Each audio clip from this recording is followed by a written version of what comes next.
서울의 야경이 한눈에 내려다 보이는 최고급 호텔의 스위트룸은 신혼부부를 위한 달콤한 공간이라기보다는 차라리 화려하게 장식된 무덤에 가까웠습니다. 바닥부터 천장까지 이어진 거대한 통유리창 너머로 번쩍이는 도시의 불빛들이 쏟아져 들어왔지만 방 안을 감도는 서늘한 냉기를 몰아내기에는 역부족이었습니다. 침대 끝에 걸터앉은 한서진은 자신의 몸을 휘감고 있는 순백의 웨딩드레스가 마치 죄수복처럼 무겁게 느껴졌고 그녀의 시선은 굳게 닫힌 욕실 문을 향해 고정되어 있었는데 그 안에서 들려오는 물소리가 멈추기를 기다리는 그녀의 심장은 불규칙하게 요동치고 있었지만 표정만은 밀랍 인형처럼 차갑게 굳어 있었습니다. 그녀는 드레스 자락 아래 깊숙한 곳 허벅지에 감아둔 레이스 가터벨트 속에 숨겨진 얇고 날카로운 세라믹 단검의 차가운 감촉을 느끼며 떨리는 손끝을 진정시키려 애썼습니다. 오늘 밤은 그녀가 평생을 기다려온 복수의 시작이자 끝이 될 것이라는 사실을 되뇌며 서진은 아버지를 죽음으로 몰고 간 원흉의 앞잡이와 한방에 있다는 사실에 치밀어 오르는 구역질을 억지로 삼켰습니다. 욕실 안에서 물줄기가 멈추는 소리가 들리자 서진의 전신 근육이 팽팽하게 긴장하며 비명을 질렀고 곧이어 문이 열리며 희뿌연 수증기와 함께 강도준이 모습을 드러냈습니다. 대한민국 검찰 내에서 가장 냉혹하고 유능하다고 평가받는 남자이자 재벌들의 뒷배를 봐주며 권력의 정점에 선 타락한 검사 강도준은 물기가 차에 마르지 않은 머리카락을 쓸어 넘기며 천천히 방 안으로 걸어 들어왔습니다. 그의 탄탄한 상반신 위에는 헐렁한 샤워 가운만이 걸쳐져 있었고 드러난 목선과 쇄골은 치명적인 남성미를 발산하고 있었지만 서진의 눈에는 그저 혐오스러운 짐승의 육체로 보일 뿐이었습니다. 도주는 침대 곁에 놓인 협탁으로 다가가 위스키병을 집어들었고 잔에 얼음을 채우는 소리가 적막한 방 안에 유난히 크게 울려 퍼졌는데 그 여유롭고 오만한 태도는 서진의 내면에 잠재되어 있던 사리에 기름을 붓는 것과 같았습니다.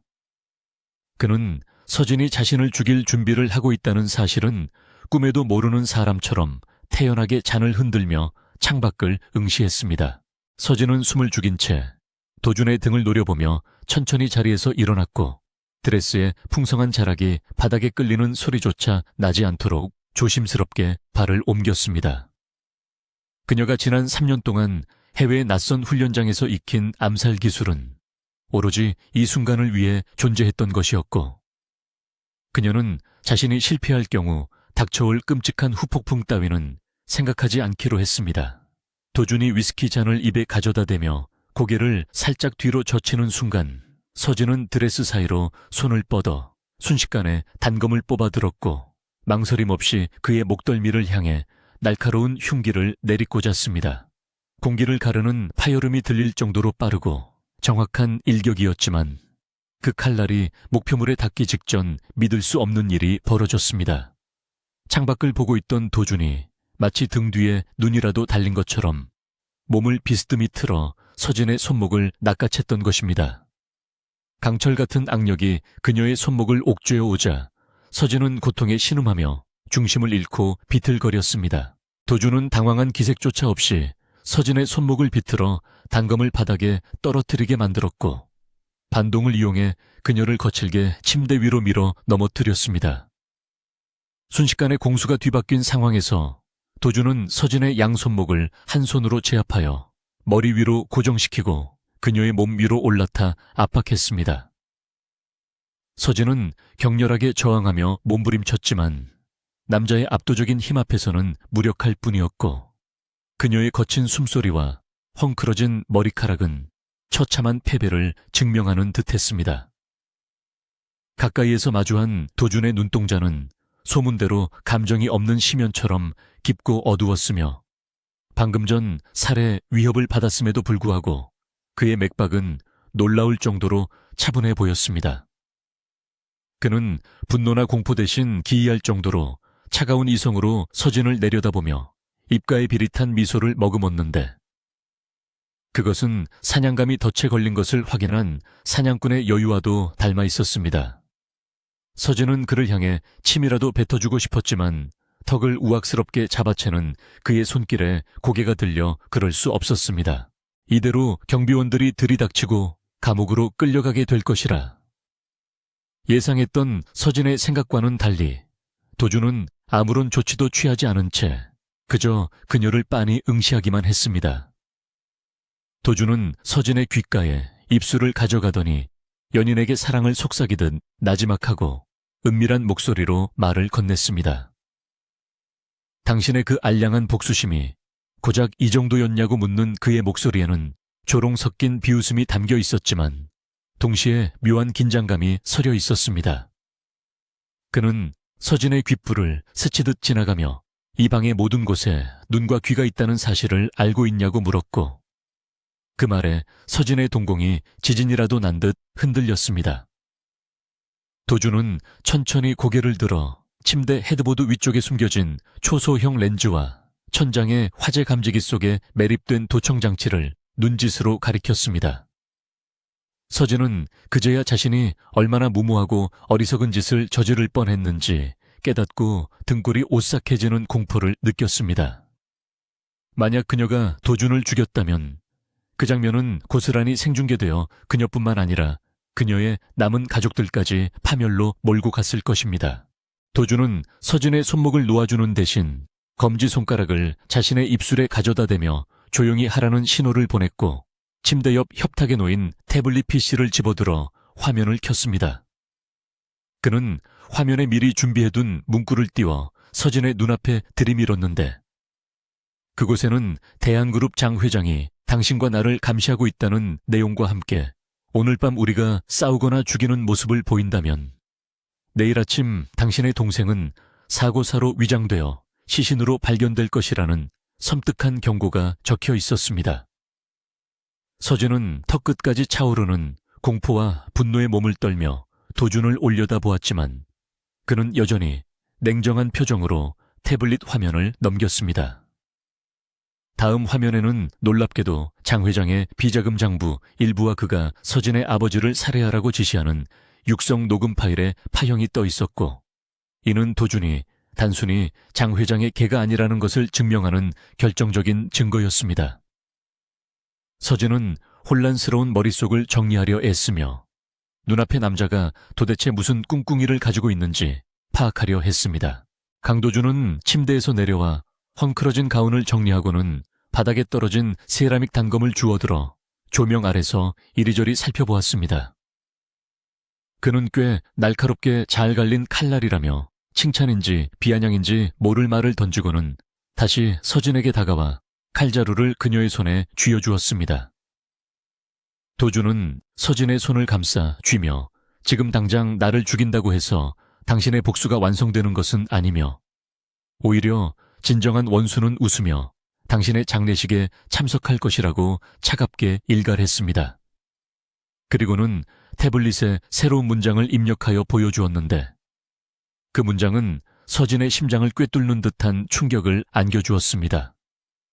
그것은 바로 나를 이용해 장 회장의 목을 치라는 제안이었고 칼 대신 법과 권력을 이용해 놈을 사회적으로 매장시키고 처참하게 무너뜨리자는 내용이었습니다. 서진은 믿을 수 없다는 눈빛으로 도준을 응시했지만 그의 눈빛은 그 어느 때보다 진지하고 강렬하게 타오르고 있었습니다. 그 순간 도준은 갑자기 연기를 하듯 서진의 허리를 감싸 안으며 목소리를 높여 사랑스러운 신부라는 둥, 오늘 밤이 기대된다는 둥 닭살 돋는 멘트를 내뱉기 시작했습니다. 이는 도청장치를 의식한 기만 전술이었고 서진은 당황했지만 본능적으로 그의 의도를 파악하고는 치밀어 오르는 수치심을 억누르며 그의 영의에 장단을 맞추기 시작했습니다. 그녀는 도준의 어깨에 손을 올리고 떨리는 목소리로 당신을 사랑한다고 속삭였지만 그녀의 눈빛만은 여전히 서슬퍼런 칼날처럼 도준을 겨누고 있었습니다. 도준은 미소를 지으며 그녀를 침대에 눕히고는 이불을 머리 끝까지 뒤집어 씌워 도청과 감시로부터 완벽하게 차단된 좁고 은밀한 공간을 만들었습니다.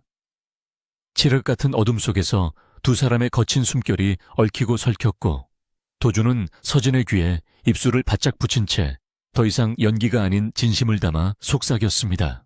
우리는 지금부터 세상에서 가장 행복하고 뜨거운 신혼부부를 연기해야 하며 단 한순간이라도 빈틈을 보이면 둘 다 죽은 목숨이라는 도준의 경고는 서진의 뇌리에 깊이 박혔습니다.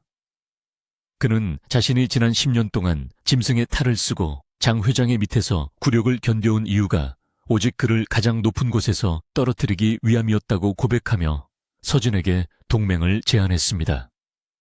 서진은 어둠 속에서 도준의 눈을 찾으려 애쓰며 과연 이 남자를 믿어도 되는 것인지 끊임없이 자문했지만 지금 그녀에게 남은 선택지는 없었습니다.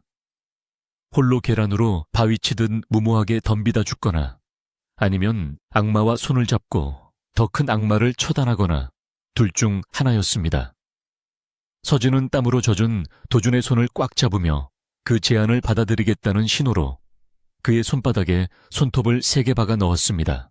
이불 밖으로 나온 도준은 짐짓 과장된 몸짓으로 조명을 끄고 스탠드 불빛 하나만을 남겨둔 채 다시 위스키 잔을 들었습니다. 그는 장 회장이 보고 있을 카메라를 향해 건배를 제의하듯 잔을 들어 올리며 입모양으로 무언가를 중얼거렸는데 그것은 명백한 선전포고였습니다. 서진은 침대 헤드보드에 기대앉아 그 모습을 지켜보며 방금 전까지 자신의 목숨을 노리던 남자가 이제는 유일한 공범자가 되었다는 아이러니한 상황에 헛웃음을 삼켰습니다. 그녀는 도준이 건네준 단검을 베개 밑 깊숙이 밀어 넣으며 언젠가 이 남자가 자신을 배신하면 그때는 망설임 없이 심장을 찌르리라 다짐했습니다. 하지만 지금 당장은 그가 내민 손을 잡아야만 했기에 서진은 흐트러진 드레스 자락을 정리하며 도준이 건넨 위스키 잔을 받아 들었습니다. 독한 술이 목구멍을 타고 넘어가며 타들어가는 듯한 통증을 안겨주었지만 그것은 앞으로 그녀가 걸어가야 할 가시밭길에 비하면 아무것도 아니었습니다. 밤이 깊어갈수록 호텔 스위트룸의 공기는 더욱 무겁게 가라앉았고 두 사람은 말없이 서로를 탐색하며 기묘한 동거를 시작했습니다. 도준은 소파에 앉아 가져온 수사 기록들을 검토하기 시작했고 서진은 그런 그를 감시하듯 지켜보다가 피로를 이기지 못하고 선잠에 들었습니다. 꿈속에서 그녀는 아버지가 피를 흘리며 쓰러지는 장면을 다시 보았고 비명을 지르며 깨어났을 때 그녀의 곁에는 어느새 도준이 다가와 걱정스러운 눈빛으로 내려다보고 있었습니다. 그는 악몽을 꾸었냐고 묻는 대신 차가운 물 한 잔을 건네며 정신 차리라고 퉁명스럽게 말했지만 서진은 그 무뚝뚝함 속에 숨겨진 묘한 배려를 느낄 수 있었습니다. 창밖에는 여전히 화려한 도시에 불빛이 빛나고 있었지만 그들의 밤은 이제 막 시작된 것이나 다름없었고 이 위험한 신혼생활이 그들을 어디로 데려갈지는 아무도 알 수 없었습니다. 두 사람은 서로의 등을 맞댄 채 다가올 거대한 폭풍을 예감하며 잠들지 못하는 밤을 보냈습니다. 창문 틈으로 스며드는 아침. 햇살이 거짓말처럼 화사하게 두 사람의 얼굴을 비추었지만 그들의 아침은 신혼부부의 설렘 대신 팽팽한 긴장감으로 시작되었습니다. 강도준은 눈을 뜨자마자 습관적으로 침대 헤드보드와 천장의 감지기를 확인했고 한서진 역시 밤새 한숨도 자지 못한 채 충혈된 눈으로 그를 응시하고 있었습니다.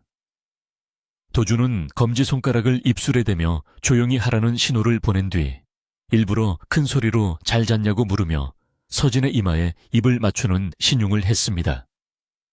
서진은 순간적으로 몸을 움찔거리며 피하고 싶었지만 어젯밤의 경고를 떠올리며 억지로 미소를 지어 보였고 사랑스러운 목소리로 화답하며 그의 목을 끌어안았습니다. 이 모든 광경이 누군가의 모니터 화면에 생중계되고 있다는 사실은 서진에게 끔찍한 수치심을 안겨주었지만 그녀는 생존을 위해 기꺼이 가면을 쓰기로 결심했습니다. 두 사람은 마치 세상에서 가장 행복한 연인처럼 손을 잡고 욕실로 향했지만 문이 닫히고 샤워기 물소리가 거세게 울려 퍼지자마자 맞잡았던 손을 거칠게 뿌리쳤습니다. 호텔 체크아웃을 마치고 도준의 차에 올라탄 두 사람은 차 안에서도 한마디의 대화조차 나누지 않았는데 그것은 차 안에도 도청장치가 설치되어 있을 가능성을 배제할 수 없었기 때문입니다. 도준은 운전대를 잡은 채 백미러를 통해 끊임없이 뒤따라오는 검은 세단을 주시했고 서진은 창밖으로 스쳐 지나가는 서울의 풍경을 바라보며 자신이 돌아올 수 없는 강을 건넜음을 실감했습니다. 그들이 도착한 곳은 성북동 언덕 위에 자리 잡은 도준의 저택이었는데 겉보기에는 고풍스럽고 평화로워 보였지만 서진의 눈에는 거대한 감옥처럼 느껴졌습니다. 집 안으로 들어서자마자 고용인들이 도열해 허리를 숙였지만 그들의 눈빛에는 존경심 대신 감시자의 날카로움이 서려 있었습니다. 도준은 그들에게 서진을 안주인으로 깍듯이 모시라고 지시하면서도 서진의 손을 꽉 잡으며 절대 빈틈을 보이지 말라는 무언의 압박을 가했습니다. 서진은 고용인들의 얼굴 하나하나를 뇌리에 새기며 이 집 안에서 자신의 편은 단 한 명도 없다는 사실을 뼈저리게 느꼈습니다. 도준은 서진을 2층 서재로 안내했는데 그곳은 사방이 책장으로 둘러싸인 고요하고 어두운 공간이었습니다. 그는 서재 문을 잠그고 책장 한 구석에 있는 두꺼운 법전을 눌러 숨겨진 패널을 열었고 그 안에는 최첨단 도청 차단 장치가 작동하는 비밀 공간이 드러났습니다. 도준이 스위치를 올리자 웅궁거리는 기계음과 함께 붉은 램프가 켜졌고 그는 그제야 넥타이를 거칠게 풀어헤치며 긴 숨을 토해냈습니다. 이제 안심하고 말해도 된다는 그의 말에 서진은 참았던 숨을 몰아쉬며 도대체 언제까지 이런 꼭두각시 노름을 해야 하냐고 소리쳤습니다. 도준은 냉장고에서 생수 2병을 꺼내 하나를 서진에게 건네며 장 회장이 파멸하고 당신이 온전히 당신 아버지의 회사를 되찾을 때까지라고 담담하게 대답했습니다. 서진은 그가 건넨 물병을 낚아채듯 받아들며 당신이 정말로 장 회장을 배신할 이유가 무엇인지 그리고 내가 당신을 어떻게 믿을 수 있는지 증명하라고 날카롭게 따져 물었습니다. 강도준은 책상 서랍 깊은 곳에서 낡고 빛바랜 사진 한 장을 꺼내 서진의 앞에 내려놓았는데 사진 속에는 젊은 시절의 장 회장과 다정하게 어깨동무를 하고 있는 한 남자가 있었습니다. 도준은 그 남자가 바로 자신의 아버지였으며 과거 대한그룹의 재무이사로 일하다가 장 회장의 비리 혐의를 뒤집어쓰고 감옥에서 의문의 자살로 생을 마감했다고 털어놓았습니다. 그는 아버지가 억울하게 죽음을 맞이하던 날 장 회장이 장례식장에 찾아와 위선적인 눈물을 흘리며 어린 자신에게 장학금을 주겠다고 제안했던 순간을 결코 잊을 수 없다고 말했습니다.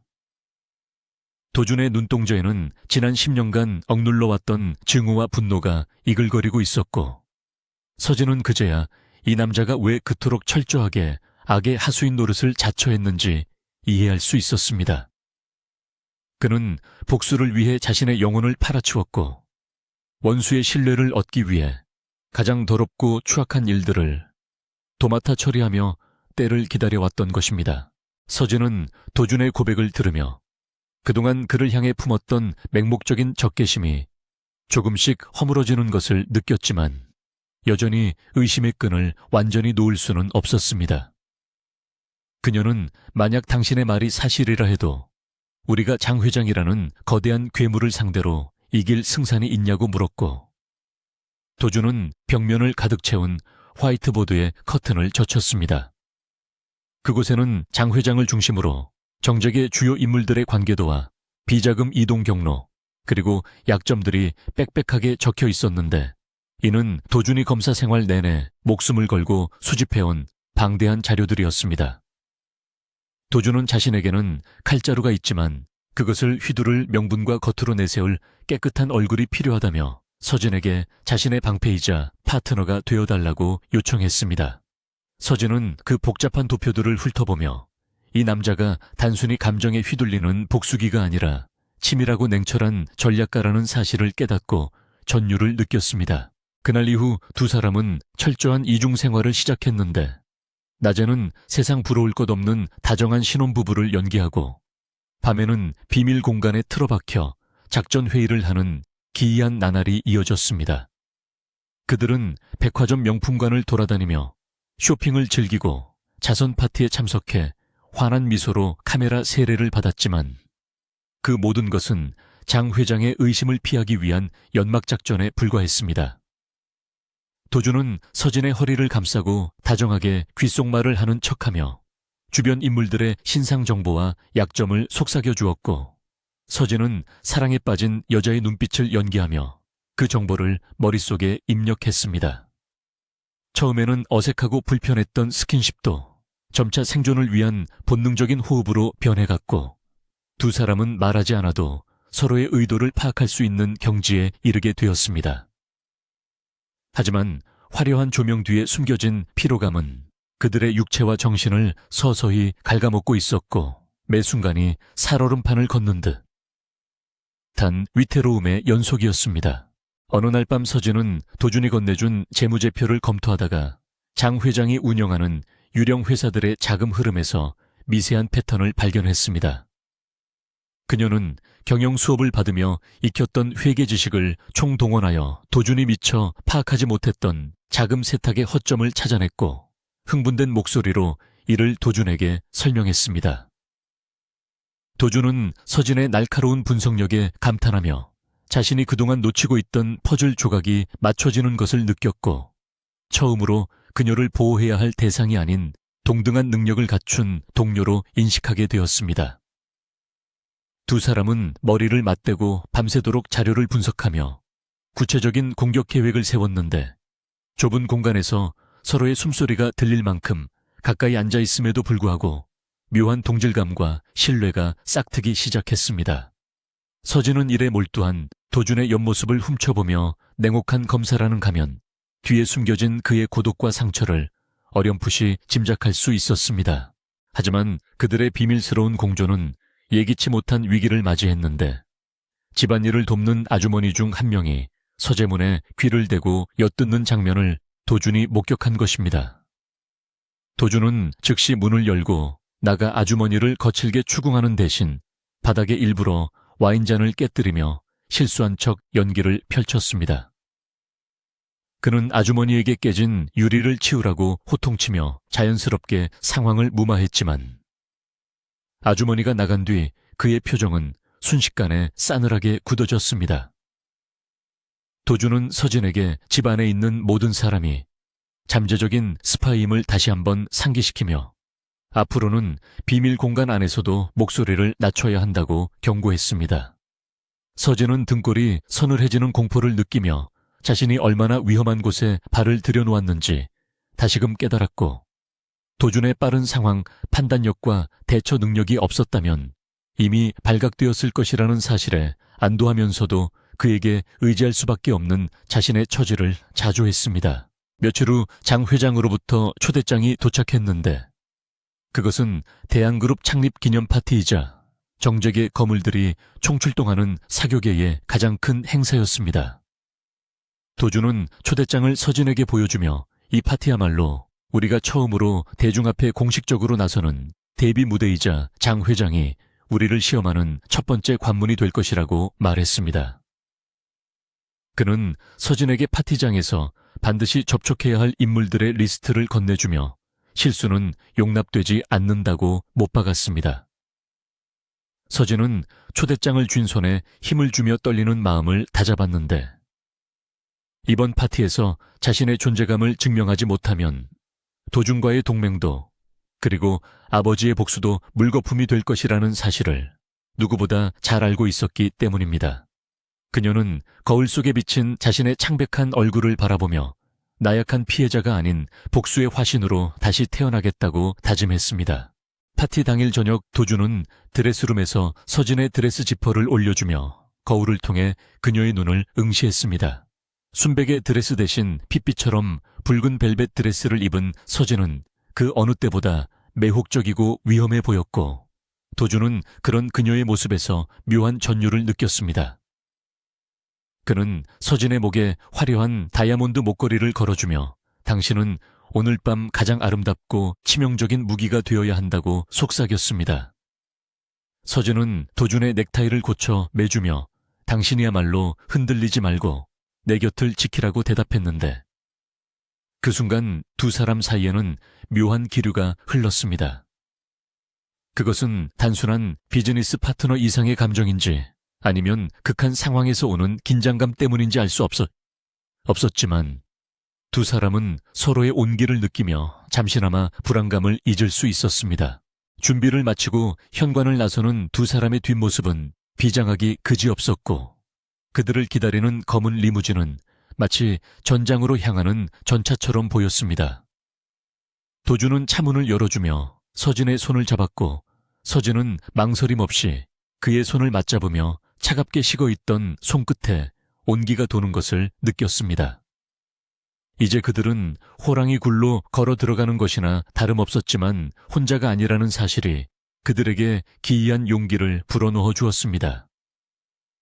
차가 어둠을 뚫고 달리기 시작하자 도주는 서진을 향해 오늘 밤 사냥을 시작하자고 나직하게 말했고 서진은 결연한 눈빛으로 고개를 끄덕였습니다. 도시의 야경이 빠르게 뒤로 물러나고 그들의 앞에는 거대한 운명의 소용돌이가 기다리고 있었지만 두 사람은 더 이상 두려워하지 않았습니다. 복수의 서막은 올랐고 이제 되돌릴 수 있는 길은 어디에도 없었습니다. 대한그룹 장 회장의 저택은 서울 도심에서 벗어난 한적한 교외에 자리 잡고 있었는데 마치 거대한 중세시대의 성체를 연상케 하는 위압적인 모습으로 어둠 속에 웅크리고 있었습니다. 화려하게 장식된 정문 앞에는 이미 수많은 취재진과 구경꾼들이 몰려들어 인산인해를 이루고 있었고 쉴 새 없이 터지는 카메라 플래시는 밤하늘을 대낮처럼 환하게 밝히고 있었습니다. 검은색 리무진이 레드카펫 앞에 멈춰 서자 사람들의 시선이 일제히 그곳으로 쏠렸고 차문이 열리며 강도준이 먼저 내려 매너 있게 손을 내밀었습니다. 그의 에스코트를 받으며 차에서 내리는 한서진의 모습은 마치 밤의 여왕처럼 고혹적이었지만 그녀의 붉은 드레스 자락 아래 감춰진 다리는 긴장감으로 미세하게 떨리고 있었습니다. 두 사람은 수많은 카메라 앞에서 완벽하게 연출된 미소를 지으며 손을 흔들었지만 맞잡은 손바닥 사이에는 식은땀이 배어 나오고 있었습니다. 연 회장 안으로 들어서자마자 코를 찌르는 최고급 샴페인 향기와 값비싼 향수 냄새가 뒤섞인 묘한 악취가 두 사람의 폐부 깊숙이 스며들었습니다. 대한민국을 움직이는 정재계의 거물들이 삼삼오오 모여 담소를 나누고 있었지만 그들의 웃음소리는 서진에게 하이에나 떼의 울음소리처럼 섬뜩하게 들릴 뿐이었습니다. 도주는 서진의 허리를 단단히 감싸 안으며 그녀가 중심을 잃지 않도록 지탱해 주었고 귓가에 입술을 대고 낮은 목소리로 침착하라고 속삭였습니다. 그는 주변 사람들에게 눈인사를 건네며 여유로운 척 연기했지만 그의 예리한 시선은 연 회장 곳곳에 배치된 보안 요원들의 위치와 동선을 파악하느라 분주하게 움직이고 있었습니다. 서진은 심호흡을 하며 마음을 다잡았고 이곳에 있는 모든 이들이 자신의 아버지를 죽음으로 몰고 간 공범들이라는 사실을 상기하며 차가운 분노를 가면 뒤에 숨겼습니다. 그때 인파가 갈라지며 오늘의 주인공인 장 회장이 모습을 드러냈는데 그는 칠순이라는 나이가 믿기지 않을 만큼 강건한 체구와 날카로운 눈빛을 하고 있었습니다. 장 회장은 도준과 서진을 발견하고는 과장된 몸짓으로 두 팔을 벌려 환영했지만 그의 눈동자는 전혀 웃고 있지 않았습니다. 그는 서진의 손을 잡으며 죽은 자네 아버지가 살아있었다면 오늘 이 자리를 얼마나 기뻐했겠냐는 위선적인 말을 내뱉었고 서진은 치밀어 오르는 구역질을 억지로 참아내야 했습니다. 그녀는 떨리는 입꼬리를 억지로 올려 장 회장님 덕분에 이렇게 좋은 남편을 만나 행복하다고 대답했지만 속으로는 당장이라도 그의 목을 물어뜯고 싶은 충동을 억누르고 있었습니다. 장 회장은 서진의 대답이 만족스러운 듯 호탕하게 웃었지만 그 웃음 뒤에는 서진이 과연 얼마나 망가졌는지 확인하려는 음습한 탐색전이 깔려 있었습니다. 도주는 장 회장과 서진 사이에 팽팽한 기류를 감지하고 자연스럽게 대화에 끼어들어 장 회장의 관심을 자신에게로 돌렸습니다. 그는 최근 검찰 내부의 동향과 정치권의 흐름에 대해 은밀한 정보를 흘리며 장 회장의 호기심을 자극했고 서진은 그 틈을 타 잠시 숨을 고를 수 있었습니다. 도주는 장 회장에게 이번에 새로 영입한 로비스트들을 소개받고 싶다며 그를 다른 쪽으로 유도했고 장 회장은 도준의 능력을 신뢰하는 듯 고개를 끄덕이며 그를 데리고 이동했습니다. 이것은 두 사람이 사전에 약속한 첫 번째 신호였으며 이제 서진은 홀로 남겨져 적진 한복판을 뚫고 목표물에 접근해야 하는 위험한 임무를 수행해야 했습니다. 서진은 웨이터가 들고 지나가던 와인잔을 일부러 자신의 드레스에 쏟았고 당황한 웨이터에게 괜찮다고 사과하며 옷을 수습하기 위해 화장실을 찾겠다는 핑계로 자연스럽게 무리를 빠져나왔습니다. 서진은 화장실로 향하는 척하며 복도 끝에 있는 직원 전용 통로로 몸을 숨겼고 화려한 연 회장의 소음이 멀어지자 정막만이 감도는 긴 복도가 나타났습니다. 그녀는 도준이 미리 알려준 저택의 구조도를 머릿속에 떠올리며 발소리를 죽인 채 2층 서재를 향해 계단을 올랐습니다. 곳곳에 CCTV가 설치되어 있었지만 도준이 심어둔 해킹 프로그램 덕분에 특정 시간 동안은 화면이 반복 재생되도록 조작되어 있었습니다. 하지만 순찰을 도는 경비원들의 눈까지 피할 수는 없었기에 서진은 벽에 바짝 붙어 이동하며 인기척이 들릴 때마다 거대한 화분 뒤나 기둥 뒤로 몸을 숨겨야 했습니다. 그녀의 심장은 흉곽을 뚫고 나올 듯 세차게 뛰었지만 훈련받은 본능이 그녀의 몸을 기계적으로 움직이게 만들었습니다. 마침내 육중한 참나무 문으로 된 서재 앞에 도착한 서진은 주위를 살피고 떨리는 손으로 도준이 건네준 전자식 락픽을 도어락에 갖다 대었습니다. 기계음과 함께 문이 열리자 서진은 재빨리 안으로 들어가 문을 잠갔고 어둠 속에 잠긴 서재는 마치 거대한 짐승의 뱃속처럼 음산한 기운을 풍기고 있었습니다. 그녀는 펜라이트를 입에 물고 책상 뒤편에 있는 금고를 찾기 위해 벽면을 더듬었는데 도준의 정보대로 고풍스러운 유화 액자 뒤에 최신식 생체인식 금고가 숨겨져 있었습니다. 서진은 도준이 장 회장과의 술자리에서 몰래 채취해 복제한 지문 필름을 꺼내 센서에 부착했고 몇 초간의 정적 끝에 둔탁한 소리와 함께 금고문이 열렸습니다. 그 안에는 장 회장의 모든 비리가 담긴 이중 장부와 외장 하드디스크가 들어있었고 서진은 서둘러 소형 데이터를 복사하는 장치를 연결했습니다. 화면에 나타난 진행률 표시줄이 너무나 더디게 움직이는 동안 서진은 복도에서 들려오는 발자국 소리에 온 신경을 곤두세워야 했습니다. 1분 1초가 1년처럼 길게 느껴지는 초조함 속에서 그녀는 식은땀으로 젖은 손을 드레스 자락에 닦으며 제발 시간이 멈추기를 기도했습니다. 복사가 완료되자마자 서진은 장비를 회수하고 금고를 닫은 뒤 액자를 원위치시켰는데 그 순간 문 밖에서 누군가 도어락 비밀번호를 누르는 소리가 들렸습니다.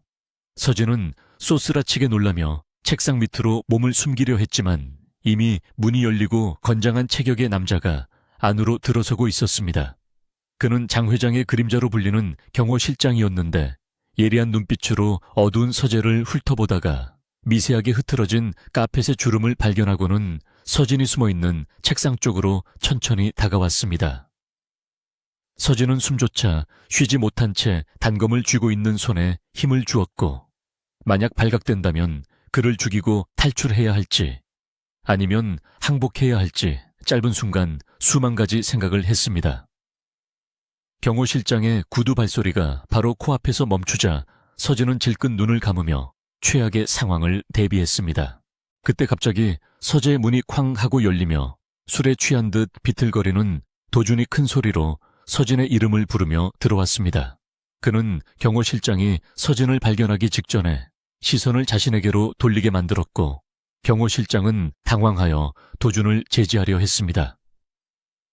도준은 막무가내로 경호실장의 멱살을 잡으며 감히 내 아내를 어디에 숨겼냐고 고래고래 소리를 질렀고 책상 밑에 있던 서진은 그 틈을 타 천천히 일어났습니다. 서진은 흐트러진 머리를 쓸어 넘기며 놀란 표정을 연기했고 도준은 서진을 발견하자마자 경호 실장을 밀치고 그녀에게 달려들었습니다. 그는 다짜고짜 서진의 손목을 낚아채며 당신이 여기서 딴 놈이랑 밀회라도 즐기는 줄 알았다며 광기 어린 질투심을 폭발시켰습니다. 도준의 완벽한 메소드 연기에 경호 실장은 이 상황이 침입자가 아닌 부부싸움이라고 착각하게 되었지만 여전히 의심스러운 눈초리를 거두지 않았습니다. 도준은 경호 실장이 무엇라 해명하기도 전에 서진을 벽으로 거칠게 밀어붙이며 격렬하게 키스했는데 이것은 영이라기보다는 살기 위한 처절한 몸부림에 가까웠습니다. 서진은 처음에는 당황했지만 이내 도준의 의도를 파악하고 그의 목을 끌어안으며 열정적으로 반응했고 두 사람은 마치 세상에 둘만 남은 것처럼 서로를 탐닉했습니다. 민망한 상황에 직면한 경호 실장은 헛기침을 하며 시선을 돌렸고 도준은 입술을 떼며 경호 실장에게 당장 나가라고 으르렁거렸습니다. 경호 실장은 찜찜한 표정으로 물러나며 문을 닫았고 문이 닫히는 소리가 들리자마자 두 사람은 동시에 다리가 풀려 바닥에 주저앉을 뻔했습니다. 도준은 거칠게 숨을 몰아쉬며 서진의 어깨를 잡고 괜찮냐고 눈빛으로 물었고 서진은 창백해진 얼굴로 고개를 끄덕이며 품 안에 숨긴 USB의 감촉을 확인했습니다. 두 사람은 옷매무새를 다듬고 서로의 손을 꼭 잡은 채 서재를 빠져나왔는데 복대는 여전히 긴장감이 감돌고 있었습니다. 도준은 서진의 허리를 감싸 안고 비틀거리는 척하며 그녀를 부축했고 서진은 술에 취해 남편에게 기대는 아내를 연기하며 자연스럽게 연회장 쪽으로 이동했습니다. 연회장으로 돌아오자 사람들은 두 사람의 흐트러진 모습을 보고 짓궂은 농담을 던지거나 수군거렸지만 그것은 오히려 그들의 알리바이를 더욱 완벽하게 만들어 주었습니다. 도준은 장 회장에게 다가가 아내가 술에 너무 취해 먼저 들어가 봐야겠다며 너스레를 떨었고 장 회장은 묘한 미소를 지으며 젊은 사람들이 혈기가 왕성하다며 어깨를 두드려 주었습니다. 그 순간 서진은 장 회장의 손길에서 소름 끼치는 살기를 느꼈지만 태연하게 고개를 숙여 인사를 하고 도준의 부축을 받으며 저택을 빠져나왔습니다. 채 올라타 저택을 완전히 벗어날 때까지 두 사람은 아무 말도 하지 못했고 오로지 거친 숨소리만이 차 안을 가득 채웠습니다. 고속도로에 진입하고 나서야 도준은 떨리는 손으로 넥타이를 풀어헤치며 미친 듯이 웃음을 터뜨렸고 서진 역시 긴장이 풀리면서 허탈한 웃음을 지었습니다. 그것은 죽음의 문턱에서 살아 돌아온 생존자들만이 공유할 수 있는 기묘한 희열이었고 두 사람은 서로를 바라보며 처음으로 동지의 이상의 끈끈한 유대감을 느꼈습니다. 도준은 서진의 손을 잡으며 오늘 당신은 정말 최고였다고 진심 어린 칭찬을 건넸고 서진은 그런 도준의 손을 마주 잡으며 당신이 없었다면 불가능했을 것이라고 답했습니다. 하지만 그들이 가져온 데이터가 암호화되어 있어 쉽게 열 수 없다는 사실을 알게 된 순간 차 안의 분위기는 다시 무겁게 가라앉았습니다. 도준의 안전가옥으로 돌아온 두 사람은 즉시 데이터를 분석하기 시작했지만 화면에 뜬 것은 복잡한 암호 코드뿐이었습니다.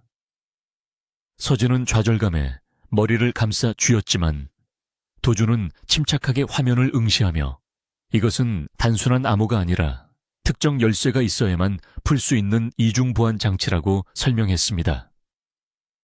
그리고 그 열쇠는 아마도 장 회장이 가장 신뢰하는 사람이나 혹은 그가 가장 두려워하는 사람에게 있을 것이라고 추측했습니다. 서진은 아버지가 남긴 유품 중에 단서가 있을지도 모른다는 생각에 사로잡혔고 도준은 그런 그녀의 어깨를 감싸며 오늘은 일단 쉬라고 권했습니다. 하지만 두 사람은 오늘 밤 겪은 강렬한 자극과 아드레날린 때문에 쉽사리 잠들 수 없었고 서로의 상처를 보듬어주듯 조용히 곁을 지키며 밤을 지새웠습니다. 이 위험한 도박은 이제 겨우 첫 판이 끝났을 뿐이며 앞으로 더 큰 파도가 그들을 덮쳐올 것임을 직감하고 있었습니다. 어둠이 짙게 깔린 창밖을 바라보며 도준은 서진에게 나지막이 속삭였습니다. 우리는 호랑이의 꼬리를 밟았어. 이제 놈은 미친 듯이 날뛸 거야. 서진은 그의 말에 동의하듯 고개를 끄덕이며 결연한 눈빛으로 대답했습니다. 상관없어요. 놈이 날뛰면 날뛸수록 빈틈은 더 많이 보일 테니까요. 두 사람은 서로의 눈 속에서 타오르는 복수의 불꽃을 확인하며 다가올 전쟁을 준비했습니다. 오늘 밤 그들이 훔쳐낸 것은 단순한 장부가 아니라 장 회장의 목을 조를 수 있는 올가미의 첫 매듭이었고, 그 매듭을 완성하기 위해 그들은 기꺼이 악마가 될 준비가 되어 있었습니다. 차가운 새벽 공기가 스며드는 방 안에서 두 사람은 서로의 천에 의지한 채 잠시나마 평화로운 침묵을 공유했습니다. 암호화된 데이터는 마치 비웃기라도 하듯 모니터 화면 위에서 붉은색 오류 메시지만을 끊임없이 송출하고 있었고, 두 사람의 인내심은 한계에 다다르고 있었습니다. 서진은 밤을 새워가며 온갖 해독 프로그램을 돌려보았지만 장 회장이 심어둔 보안 체계는 난공불락의 요새와도 같아서 그 어떤 접근도 허용하지 않았습니다. 도주는 초조한 기색을 감추지 못한 채 넥타이를 거칠게 풀어헤치며 창가에 서서 줄담배를 피워댔는데, 방 안을 가득 채운 매캐한 연기는 그들의 답답한 심정을 대변하는 듯했습니다. 그들은 판도라의 상자를 손에 넣었다고 생각했지만 열쇠가 없는 상자는 그저 무거운 짐일 뿐이라는 사실을 뼈저리게 실감하고 있었고, 시간은 야속하게도 그들의 편이 아니었습니다. 장 회장은 이미 정보 유출을 눈치채고 내부 단속을 시작했을 것이 분명했기에 두 사람은 보이지 않는 카운트다운에 쫓기는 신세가 되었습니다. 그때 정적을 깨고 도준의 개인 휴대전화가 요란하게 진동하기 시작했는데, 액정에 뜬 발신자 이름을 본 순간 방 안의 공기는 순식간에 얼어붙었습니다. 도준은 깊은 숨을 내쉬며 마음을 가다듬은 뒤 전화를 받았고, 수화기 너머로 들려오는 장 회장의 목소리는 평소와 다름없이 인자했지만 그 이면에 숨겨진 칼날 같은 살기는 감출 수 없었습니다. 장 회장은 오늘 밤 인천항으로 들어오는 중요한 물건이 있는데 세관이나 경찰이 냄새를 맡지 못하도록 자네가 직접 현장에 나가서 지휘해달라고 지시했습니다. 그것은 표면적으로는 신뢰하는 부하에게 맡기는 중대 임무처럼 들렸지만 도주는 직감적으로 그것이 자신을 시험하기 위한 치명적인 덫이라는 사실을 알아차렸습니다. 만약 그가 이 지시를 거부하거나 머뭇거린다면 즉시 배신자로 낙인 찍힐 것이고, 반대로 현장에 나간다면 어떤 함정이 기다리고 있을지 알 수 없는 진퇴양난의 상황이었습니다. 전화를 끊은 도주는 서진에게 상황을 설명하며 이것은 명백한 충성심 테스트이자 반역자를 색출하려는 꼬리 자르기 작전이라고 분석했습니다. 그는 장 회장이 일부러 흘린 정보에 경찰이 개입할 것이며 그 현장에서 자신이 어떻게 대처하는지를 감시자가 지켜볼 것이라고 예견했습니다. 서진은 그렇다면 당장 그곳에 가지 말아야 한다고 만류했지만 도주는 오히려 호랑이 굴로 들어가야만 호랑이를 잡을 수 있다며 고개를 저었습니다. 그는 자신이 미끼가 되어 장 회장의 시선을 인천항으로 돌려놓는 동안 서진에게는 또 다른 임무를 맡기겠다고 말하며 서랍 속에서 낡은 주소지가 적힌 쪽지 한 장을 꺼내 건넸습니다. 그곳은 서진의 아버지를 보좌했던 김영호 비서실장이 숨어 지내는 은신처였고, 그만이 이 암호를 풀 수 있는 유일한 열쇠인 마스터키의 행방을 알고 있을 것이라는 게 도준의 판단이었습니다. 서진은 위험한 현장으로 홀로 뛰어들려는 도준을 보며 불안감을 감출 수 없었지만 그의 단호한 눈빛을 꺾을 수는 없다는 것을 깨달았습니다. 도준은 서진의 어깨를 단단히 잡으며 오늘 밤 내가 경찰에 체포되거나 부상을 당하더라도 절대 동요하지 말고 당신은 오직 김 실장을 설득하는 데에만 집중하라고 당부했습니다. 그의 말에는 비장함이 서려 있었고 서진은 처음으로 이 냉혹한 검사가 자신을 위해 목숨을 걸고 있다는 사실에 가슴 한구석이 아릿해져 옴을 느꼈습니다. 그녀는 도준의 옷깃을 여며주며 반드시 살아서 돌아오라고 작게 속삭였고, 도준은 짧게 고개를 끄덕인 뒤도 돌아보지 않고 어둠 속으로 사라졌습니다. 서진 역시 망설일 시간이 없었기에 검은색 모자를 깊게 눌러쓰고 뒷문을 통해 빠져나와 택시를 잡아타고 강북의 달동네로 향했습니다. 비가 억수같이 쏟아지는 인천항 컨테이너 야적장은 을씨년스러운 기운이 감돌고 있었고 도주는 빗줄기를 맞으며 약속된 장소인 4번 부두 앞에 홀로 서 있었습니다. 잠시 후 헤드라이트 불빛과 함께 검은 승합차 몇 대가 도착했고 험상궂은 사내들이 내려 도준을 포위하듯 둘러쌌는데 그들의 허리춤에는 둔탁한 흉기들이 숨겨져 있는 것이 분명해 보였습니다. 그들은 장 회장이 보낸 조직원들이었지만 도준을 대하는 태도에는 존경심보다는 경계심과 적대감이 가득했습니다. 도준은 태연하게 시계를 확인하며 물건은 어디 있냐고 물었지만 사내들의 우두머리는 묘한 웃음을 흘리며 물건 같은 건 애초에 없었다고 대답했습니다. 그 순간 사방에서 경찰 사이렌 소리가 울려 퍼지기 시작했고 도준은 이것이 자신을 사회적으로 매장시키거나 아니면 경찰과의 난전 중에 제거하려는 장 회장의 이중 덧침을 확신했습니다. 도준은 당황하는 척하며 조직원들에게 도주 경로를 지시하는 연기를 펼쳤지만 우두머리는 갑자기 도준을 향해 쇠파이프를 휘둘렀습니다. 도준은 본능적으로 몸을 피했지만 어깨를 스친 일격에 격심한 통증을 느끼며 바닥으로 뒹굴었고 이것은 단순한 체포작전이 아니라 자신을 제거하라는 지시가 포함된 살인 청부임을 깨달았습니다. 빗속에서 처절한 난투극이 벌어졌고 도준은 유도 유단자답게 몇 명을 제압했지만 수적 열세를 극복하기에는 역부족이었습니다. 그는 경찰이 들이닥치기 전에 이 상황을 종료시켜야 했기에 일부러 빈틈을 보여 상대의 칼날이 자신의 옆구리를 스치게 만들었습니다. 붉은 피가 셔츠를 적시자 조직원들은 당황하며 주춤거렸고 도준은 그 틈을 타 미리 봐두었던 컨테이너 사이에 좁은 틈으로 몸을 던져 어둠 속으로 도주했습니다. 그는 피를 흘리며 달리는 와중에도 자신의 부상이 장 회장에게 보고될 때 의심을 거두게 할 확실한 증거가 될 것이라 계산하고 있었습니다. 한편 서진은 미로처럼 얽힌 달동네의 좁은 골목길을 헤매며 김영호 실장의 집을 찾고 있었는데 낡은 가로등 불빛만이 위태롭게 깜빡이고 있었습니다. 그녀가 마침내 녹슨 대문 앞에 섰을 때 안에서는 인기척이 느껴지지 않았지만 문틈으로 새어나오는 희미한 불빛이 누군가 있다는 것을 암시하고 있었습니다. 서진은 조심스럽게 문을 두드렸지만 아무런 응답이 없었고 결국 담장을 넘어 마당으로 들어서야 했습니다. 현관문은 굳게 잠겨 있었지만 창문 너머로 불안에 떨며 웅크리고 있는 중년 남성의 실루엣이 보였고 서진은 창문을 두드리며 자신이 한 회장의 딸 서진이라고 신분을 밝혔습니다. 처음에는 믿지 않던 김 실장은 서진이 어린 시절 아버지와 함께 찍은 사진을 창문에 대고 보여주자 떨리는 손으로 문을 열어주었습니다. 좁고 누추한 단칸방 안은 술병과 컵라면 용기들이 널려 있어 김 실장이 그동안 얼마나 폐인처럼 살아왔는지를 적나라하게 보여주고 있었습니다.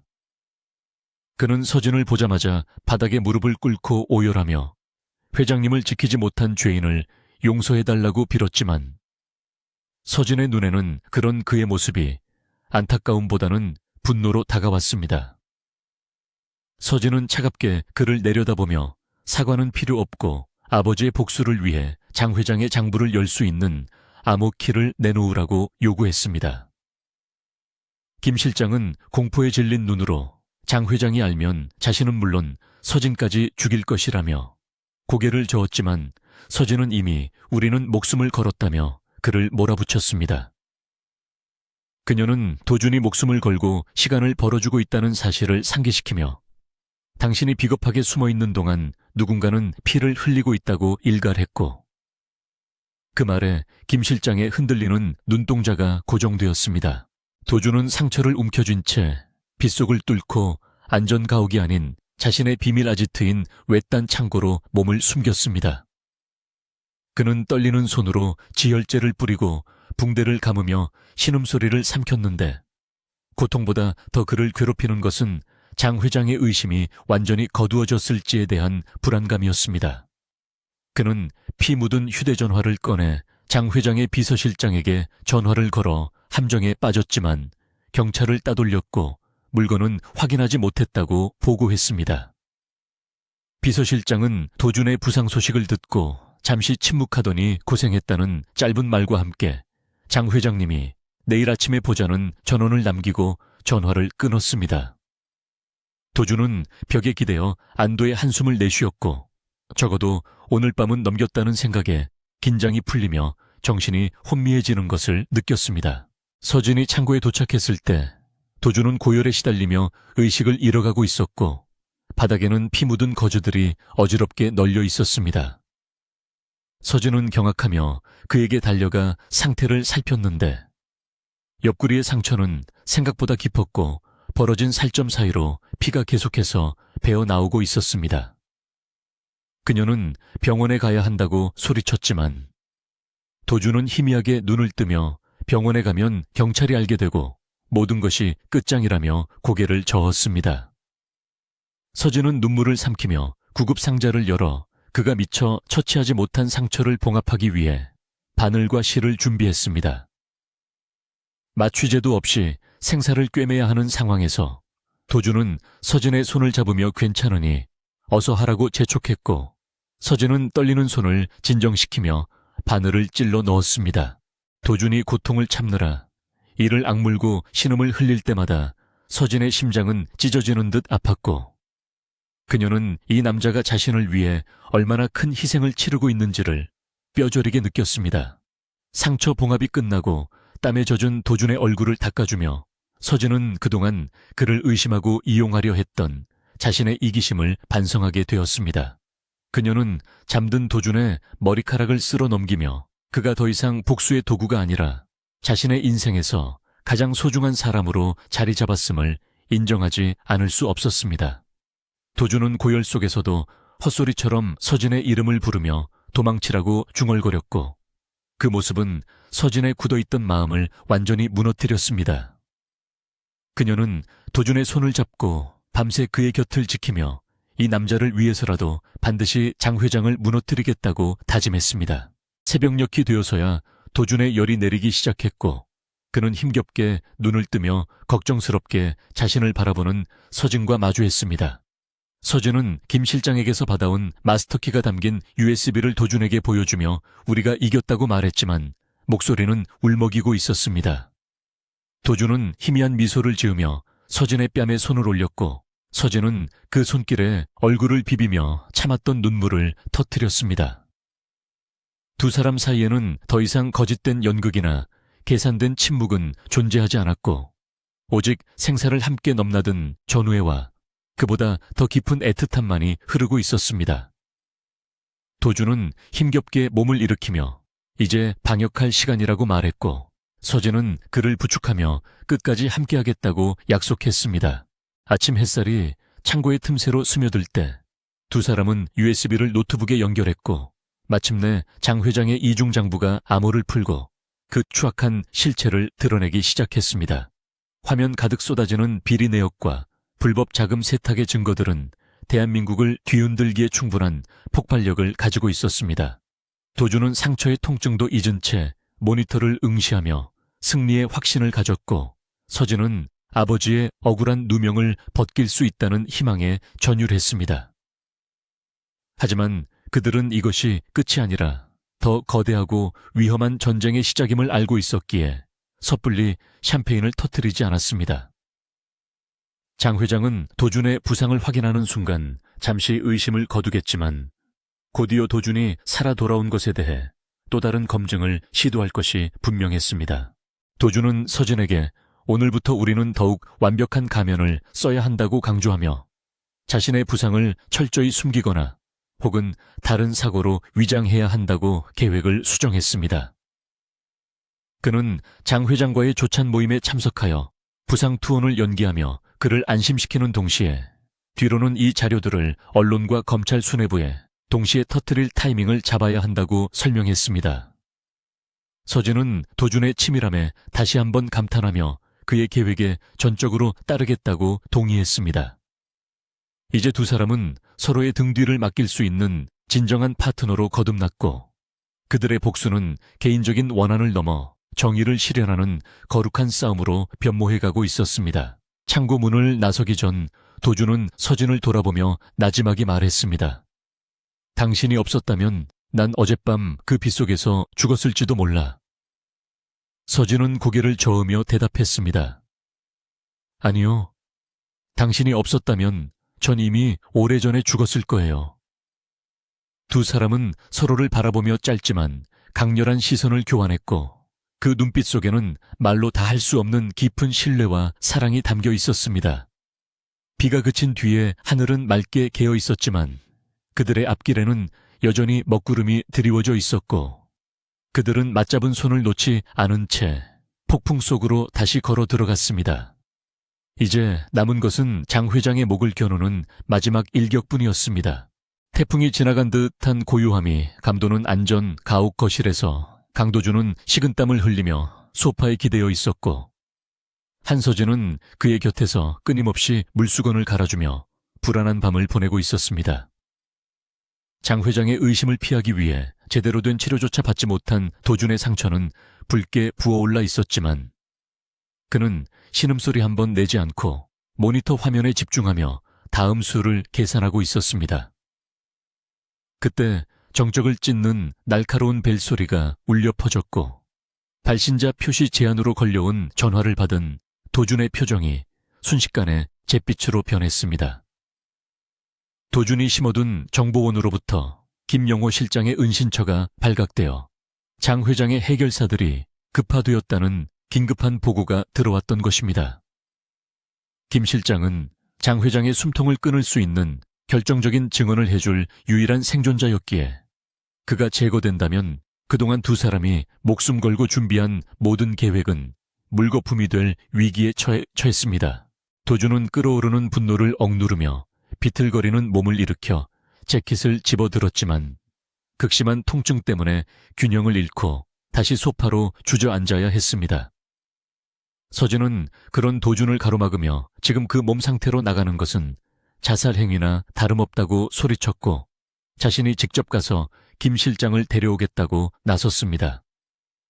도준은 절대로 안 된다며 서진의 팔을 잡고 말렸지만 서진은 이미 현관으로 향하며 자신의 허벅지에 숨겨둔 세라믹 단검을 다시 단단히 고정하고 있었습니다. 서진은 뒤를 돌아보며 당신이 나를 살렸듯이 이번에는 내가 당신의 패를 지킬 차례라고 단호하게 말했고 그녀의 눈빛에는 더 이상 두려움이 아닌 결연한 의지가 타오르고 있었습니다. 도준은 멀어져가는 서진의 뒷모습을 보며 이를 악물었고 자신의 비밀 조직원들에게 즉시 좌표를 전송하며 서진을 지원하라는 명령을 내렸습니다. 비가 흩뿌리는 밤거리를 질주하여 서진이 도착한 곳은 도시 외곽에 버려진 물류 창고 단지였는데 그곳은 가로등 하나 없이 칠흑 같은 어둠에 잠겨 있어 마치 거대한 무덤처럼 보였습니다. 멀리서 희미한 손전등 불빛들이 어지럽게 움직이는 것이 보였고 서진은 그곳이 김 실장이 쫓기고 있는 현장임을 직감하고 자동차의 헤드라이트를 끈 채 조심스럽게 접근했습니다. 그녀는 차에서 내려 녹슨 철문 사이로 몸을 숨기며 안을 살폈는데 10여 명의 건장한 사내들이 쇠파이프와 야구 방망이를 들고 창고 구석구석을 뒤지고 있는 모습이 포착되었습니다. 서진은 숨을 죽이고 그들의 동선을 파악하며 김 실장이 숨어있을 만한 곳을 찾았고 창고 깊숙한 곳 컨테이너 박스 뒤에서 떨고 있는 작은 그림자를 발견했습니다. 그녀는 바닥에 떨어진 깡통을 멀리 던져 소리를 내어내어 사내들의 시선을 유인한 뒤 재빨리 김 실장이 있는 곳으로 달려갔습니다. 김 실장은 서진을 보자마자 다리에 힘이 풀려 주저앉으려 했지만 서진은 거칠게 그의 팔을 잡아 일으키며 살고 싶으면 뛰라고 나직하게 명령했습니다. 두 사람은 어둠을 틈타 뒷문으로 향했지만 매복해 있던 해결사 중 한 명이 그들을 발견하고 고함을 지르는 바람에 순식간에 포위망이 좁혀져 왔습니다. 퇴로가 차단된 상황에서 서진은 김 실장을 자신의 등 뒤로 밀어넣고 품 안에서 세라믹 단검을 꺼내들며 방어 자세를 취했습니다. 과거 결혼식 날 밤 도준을 죽이기 위해 갈았던 그 칼날이 이제는 누군가를 지키기 위한 생명의 도구가 되어 서늘한 빛을 내뿜고 있었습니다. 사내들은 여자가 칼을 들고 있는 모습을 보고 비웃으며 다가왔지만 서진은 망설임 없이 가장 먼저 달려드는 남자의 허벅지를 정확하게 찔러 제압했습니다. 서진의 예상치 못한 방역에 당황한 사내들은 잠시 주춤거렸지만 이내 숫자를 앞세워 무차별적인 공격을 퍼붓기 시작했고 서진은 필사적으로 칼을 휘두르며 저항했습니다. 그녀는 도준에게서 배운 급소 공격과 회피 기술을 활용하여 몇 명을 쓰러뜨렸지만 전문적인 킬러들을 상대로 혼자서 버티기에는 역부족이었습니다. 날아오는 쇠파이프를 피하는 과정에서 서진의 왼쪽 어깨가 찢어지는 부상을 입었고 붉은 피가 흰 셔츠를 적시며 흘러내리자 그녀의 시야가 고통으로 흐릿해졌습니다. 우두머리로 보이는 남자가 쓰러진 서진의 머리채를 잡고 흉기를 들어 올리는 절체절명의 순간 서진은 김 실장만이라도 도망치게 하려고 소리를 질렀습니다. 죽음의 공포가 엄습해왔지만 그녀는 도준과의 약속을 지키지 못하고 여기서 끝나는 것이 더 억울하고 원통했습니다. 그 순간 창고에 굳게 닫힌 철문이 굉음과 함께 박살나며 검은색 세단 한 대가 맹렬한 기세로 돌진해 들어와 사내들을 덮쳤습니다. 차에서 내린 사람은 다름 아닌 강도준이었는데 그는 붕대가 감긴 옆구리를 움켜쥐고 있었지만 그의 눈빛은 지옥에서 돌아온 악귀처럼 살기를 뿜어내고 있었습니다. 도준의 뒤를 이어 그가 부른 비밀 조직원들이 들이닥치며 창고 안은 순식간에 아수라장이 되었고 전세는 역전되기 시작했습니다. 도준은 부상당한 몸이라고는 믿기지 않을 만큼 빠른 속도로 우두머리에게 달려들어 그를 맨주먹으로 가격했고 그의 주먹에는 서진을 다치게 한 놈들에 대한 증오가 실려 있었습니다. 서진은 흐릿해지는 의식 속에서 자신을 구하기 위해 피투성이가 되어 싸우는 도준의 모습을 바라보며 가슴 먹먹한 안도감을 느꼈습니다.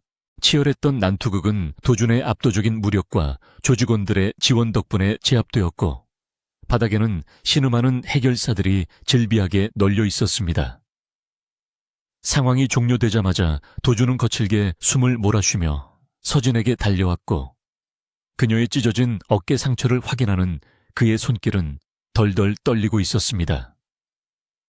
그는 자신의 넥타이를 풀어 서진의 상처 부위를 지혈하며 왜 시키지 않은 짓을 해서 이 꼴이 되었냐고 화를 냈지만 그의 목소리는 물기에 젖어 있었습니다. 서진은 고통 속에서도 희미하게 미소를 지으며 당신이 가르쳐준 대로 했을 뿐이라고 대꾸했고 그 말에 도준의 굳어있던 표정이 무너져 내렸습니다. 그는 서진을 안아들고 창고 구석에 안전한 곳으로 이동시켰고 구급상자를 가져와 응급처치를 시작했습니다. 차가운 창고 바닥에 앉아 도준에게 치료를 받는 동안 서진은 알코올 솜이 상처에 닿는 쓰라림보다 도준의 표정에 서린 슬픔이 더 아프게 느껴졌습니다. 도준은 서진의 상처를 봉합하며 자신이 조금만 더 늦었더라면 영영 당신을 보지 못했을 것이라는 생각에 공포를 느꼈다고 고백했습니다. 그는 검사로서 수많은 범죄 현장을 목격하고 시체를 보아왔지만 오늘처럼 심장이 멈출 것 같은 두려움을 느낀 적은 처음이었다고 털어놓았습니다. 도준은 치료를 마친 후에도 서진의 어깨에서 손을 떼지 못하고 그녀의 얼굴을 감싸쥐며 다시는 내 눈앞에서 사라지지 말라고 애원하듯 속삭였습니다. 서진은 그의 떨리는 눈동자 속에서 자신을 향한 깊은 사랑을 확인했고 그 순간 두 사람 사이를 가로막고 있던 마지막 벽이 허물어졌습니다. 피 비린내와 먼지 냄새가 진동하는 폐창고 안에서 두 사람의 시선이 얽혔고 도준은 참을 수 없다는 듯 서진의 입술을 거칠게 덮쳤습니다. 그것은 달콤한 로맨스 영화의 한 장면이 아니라 생사의 갈림길에서 서로의 존재를 확인하려는 절박하고 뜨거운 본능의 입맞춤이었습니다. 서진은 도준의 목을 끌어안으며 그의 격렬한 감정에 호응했고 두 사람은 서로의 호흡을 나누며 살아있음을 온몸으로 느꼈습니다. 입술이 떨어지고 난 뒤에도 두 사람은 서로의 이마를 맞대고 거친 숨을 몰아쉬며 한참 동안 아무 말도 하지 못했습니다. 그들은 이제 단순한 복수의 파트너가 아니라 서로의 영혼을 묶어버린 운명 공동체가 되었음을 말없이 인정하고 있었습니다. 도주는 서진의 머리카락을 쓸어 넘기며 이제 모든 증거와 증인이 확보되었으니 내일 아침이 되면 장 회장의 세상은 끝날 것이라고 선언했습니다.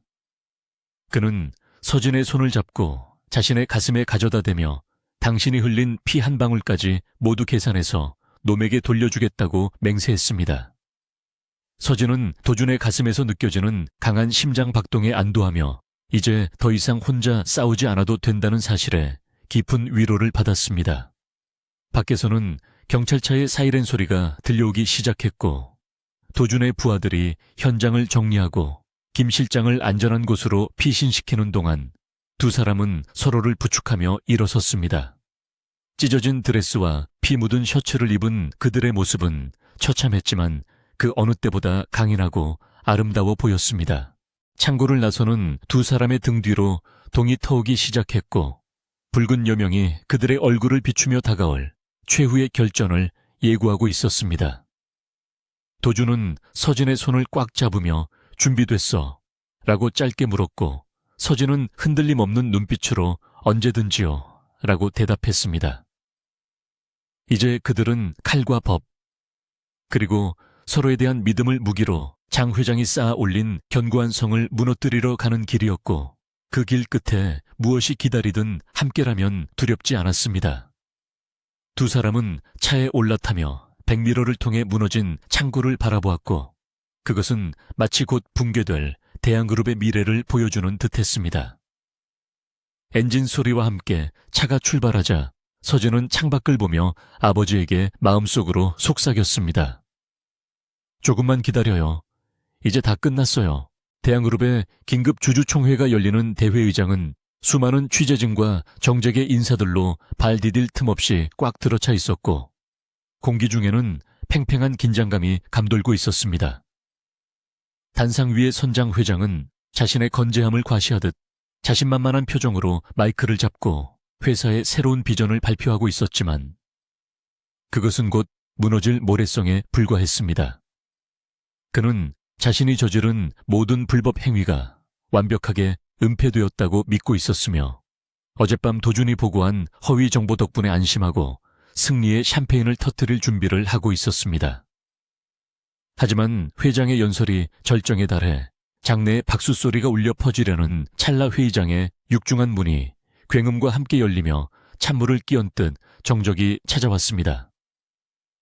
입구에는 검찰청의 푸른 제복을 입은 수사관들을 대동한 강도준이 서 있었는데 그의 손에는 꽃다발 대신 체포영장이 들려 있었고 그의 눈빛은 그 어느 때보다 서늘하게 빛나고 있었습니다. 장내의 모든 시선이 도준에게 집중되자 장 회장은 당황한 기색을 숨기며 무슨 무례한 짓이냐고 호통을 쳤지만 도준은 아랑곳하지 않고 단상으로 성큼성큼 걸어 올라갔습니다. 도준은 마이크를 빼앗아 들고 장 회장을 향해 특정경제범죄, 가중처벌 등에 관한 법률 위반 및 살인교사 혐의로 긴급 체포하겠다고 선언했습니다. 장 회장은 증거가 있냐며 코웃음을 쳤지만 도준이 손짓하자 대형 스크린에 장 회장의 이중장부와 불법 자금 세탁 내역이 적나라하게 띄워지기 시작했습니다. 그동안 베일에 쌓여있던 비자금의 실체와 정관계 로비 리스트가 공개되자 주주들은 경악을 금치 못했고 회의장은 순식간에 아수라장으로 변했습니다. 장 회장의 얼굴은 흑빛으로 변했지만 그는 여전히 이것은 조작된 모함이라며 발악하듯 소리쳤는데 그 모습은 추락하는 독재자의 비참한 말로를 보여주는 듯 했습니다. 그때 회의장 뒤편에서 또 한 명의 인물이 등장했는데 그녀는 바로 죽은 줄로만 알려졌던 전 회장의 딸 한서진이었습니다.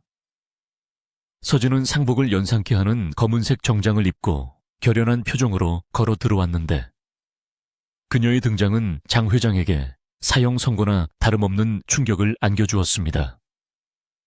서진은 단상에 올라 떨리는 목소리지만 또렷하게 자신이 이 사건의 산증인이자 피해자임을 밝히며 장 회장이 10년 전 자신의 아버지를 어떻게 살해했는지 폭로했습니다.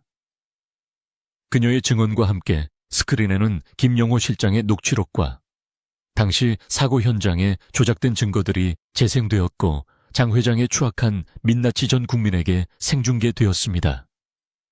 서진은 눈물을 흘리며 주주들과 국민들에게 진실을 외면하지 말아달라고 호소했고 그녀의 진정성 있는 절규는 장내의 분위기를 완전히 반전시켰습니다. 궁지에 몰린 장 회장은 식은땀을 줄줄 흘리며 주변을 둘러보았지만 그동안 자신의 뒷배가 되어주었던 정치인들과 검찰 간부들은 이미 슬금슬금 자리를 피하거나 외면하고 있었습니다.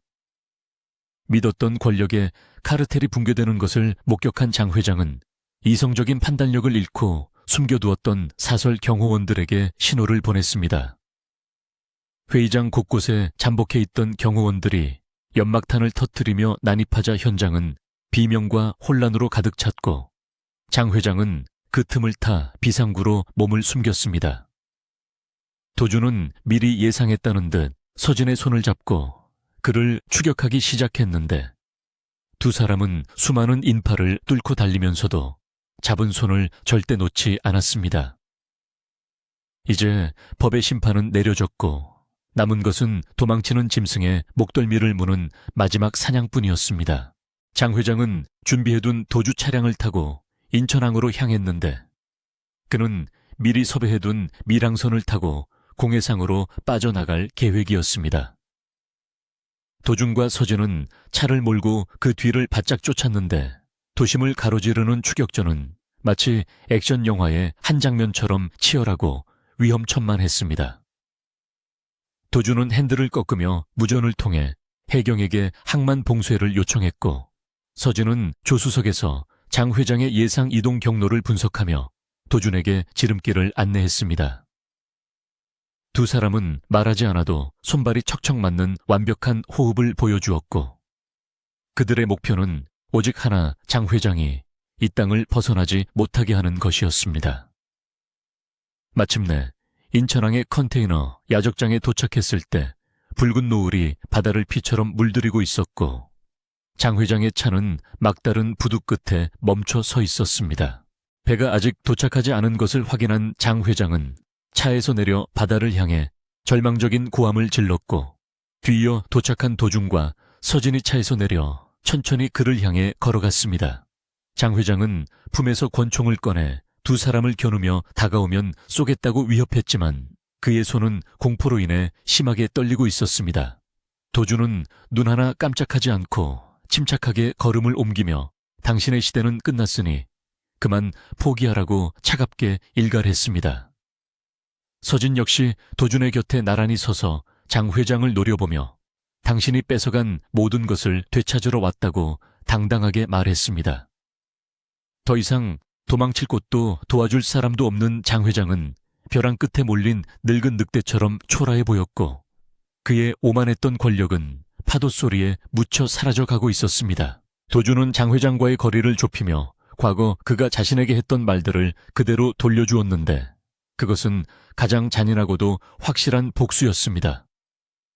그는 장 회장에게 당신이 나를 개처럼 부리며 키웠지만 결국 그 개가 주인의 목을 물어뜯게 만들었다고 비웃으며 한 걸음 더 다가갔습니다. 장 회장은 방아쇠에 손가락을 걸고 발악하듯 소리쳤지만 도준은 순식간에 몸을 날려 그의 손목을 가격하고 총을 바다로 차버렸습니다. 제압당한 장 회장이 바닥에 쓰러져 흙투성이가 된 채 헐떡거리는 모습은 한때 재계를 호령했던 제왕의 모습이라고는 믿기지 않을 만큼 비참했습니다. 도준은 수갑을 꺼내 장 회장의 손목에 채우며 미란다 원칙을 고지했고 그 건조한 법률 용어들이야말로 장 회장에게 내리는 가장 무거운 형벌이었습니다. 서진은 쓰러진 장 회장 앞에 서서 그를 내려다보며 오랫동안 가슴속에 맺혀있던 응어리가 풀리는 것을 느꼈지만 생각보다 허무한 감정에 씁쓸한 미소를 지었습니다.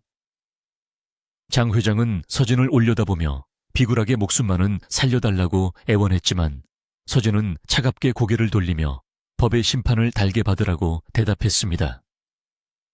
그녀는 더 이상 복수의 눈먼 피해자가 아니라 정의를 실현하고 자신의 삶을 주체적으로 되찾은 승리자로서 그 자리에 서 있었습니다. 멀리서 경찰차의 사이렌 소리가 요란하게 들려오기 시작했고 붉은 경광등 불빛이 부두를 가득 채우며 이 긴 싸움의 끝을 알리고 있었습니다. 도주는 장 회장을 경찰들에게 인계하고 서진에게 다가와 그녀의 어깨를 감싸 안았습니다. 모든 상황이 종료되고 부두에 단둘이 남은 도준과 서진은 바다 너머로 지는 태양을 바라보며 깊은 침묵에 잠겼습니다. 도준은 서진을 바라보며 우리가 처음 만났던 날 밤 당신이 칼을 들고 했던 말을 기억하냐고 물었고 서진은 고개를 끄덕였습니다. 도준은 서진의 손을 잡고 귓가에 나지막이 속삭였는데 그것은 과거의 차가운 제안이 아닌 미래를 향한 따뜻한 약속이었습니다. 함께 배우를 무너뜨리자고 했던 그 말이 이제는 함께 새로운 세상을 만들어가자는 의미로 바뀌어 두 사람의 가슴을 울렸습니다. 서진은 도준의 품에 안겨 참았던 눈물을 흘렸고 도준은 그런 그녀를 다독이며 이제 진짜 우리의 이야기가 시작될 것이라고 위로했습니다. 바닷바람이 두 사람의 머리카락을 헝클어뜨렸지만 그들의 표정은 그 어느 때보다 평온하고 행복해 보였습니다. 복수라는 어두운 터널을 지나 비로소 빛을 마주한 그들은 서로가 서로에게 구원이자 안식처임을 확인했습니다. 도준은 서진의 이마에 입을 맞추며 이제 집으로 돌아가자고 말했고 서진은 환하게 웃으며 그의 손을 잡고 발걸음을 옮겼습니다. 그들의 뒤로 어둠이 내려앉은 바다 위에는 새로운 내일을 알리는 별들이 하나둘씩 떠오르고 있었고 두 사람의 그림자는 하나가 되어 길게 이어졌습니다. 이제 그들을 묶어주는 것은 계약이나 복수심이 아닌 오직 사랑뿐이었습니다. 계절이 바뀌어 차가운 바람 속에 봄 기운이 섞이기 시작한 어느 날 서울중앙지검의 복도는 여느 때와 다름없이 분주했지만 특수부 부장검사실의 공기는 무겁게 가라앉아 있었습니다. 강도준은 지난 10년간 자신의 이름이 새겨져 있던 명패를 책상 위에서 집어들어 잠시 물끄러미 바라보다가 쓰레기통이 아닌 종이 상자 깊숙한 곳에 조심스럽게 내려놓았습니다. 장 회장과 그 일당을 법의 심판대에 세우고 대한그룹의 비리를 뿌리 뽑은 영웅으로 칭송받고 있었지만 정작 도준의 마음속은 폐허가 된 전장처럼 황량하기만 했습니다.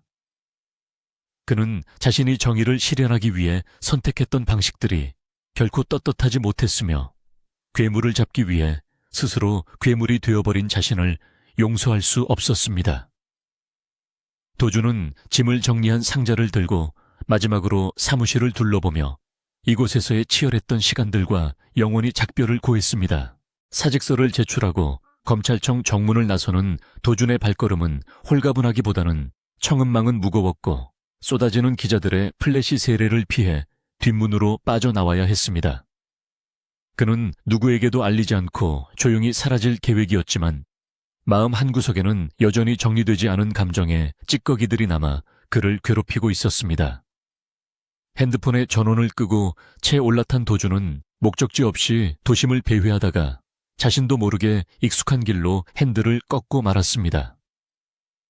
그곳은 모든 비극과 인연이 시작되었던 장소이자 서진과의 가짜 결혼 생활이 시작된 바로 그 호텔이었고 그는 마치 자석에 이끌리듯 그곳으로 향했습니다. 도준은 이것이 서진에 대한 미련 때문이 아니라 과거의 망령을 완전히 떨쳐내기 위한 마지막 의식이라고 스스로를 합리화하며 씁쓸한 미소를 지었습니다. 한편 대한그룹의 회장직에 올라 무너진 회사를 재건하기 위해 밤낮 없이 일하던 한서진은 비서실장으로부터 도준이 사직서를 내고 잠적했다는 보고를 받고 충격에 휩싸였습니다. 그녀는 도준이 장 회장 사건이 마무리되면 떠날지도 모른다는 불안감을 항상 가지고 있었지만 이렇게 아무런 말도 없이 사라질 줄은 꿈에도 몰랐습니다. 서진은 즉시 잡혀있던 모든 일정을 취소하고 도준이 갈 만한 곳을 수소문했지만 그 어디에서도 그의 행방을 찾을 수 없었습니다. 절망감에 빠져 집무실 창밖을 바라보던 서진의 뇌리에 문득 스치는 장소가 있었는데 그곳은 두 사람이 처음으로 서로의 민낯을 마주했던 호텔 스위트룸이었습니다. 그녀는 지체할 시간 없이 코트를 걸쳐 입고 사무실을 뛰쳐나와 차를 몰았고 제발 그가 그곳에 있기를 간절히 기도했습니다. 호텔 스위트룸의 문을 열고 들어선 도주는 변한 것 없이 그대로인 방 안의 풍경을 둘러보며 기묘한 감상에 젖어들었습니다. 창밖으로 보이는 서울의 야경은 여전히 화려했고 테이블 위에는 웰컴 샴페인이 놓여 있었지만 이제 그를 감시하던 도청장치나 카메라는 어디에도 존재하지 않았습니다.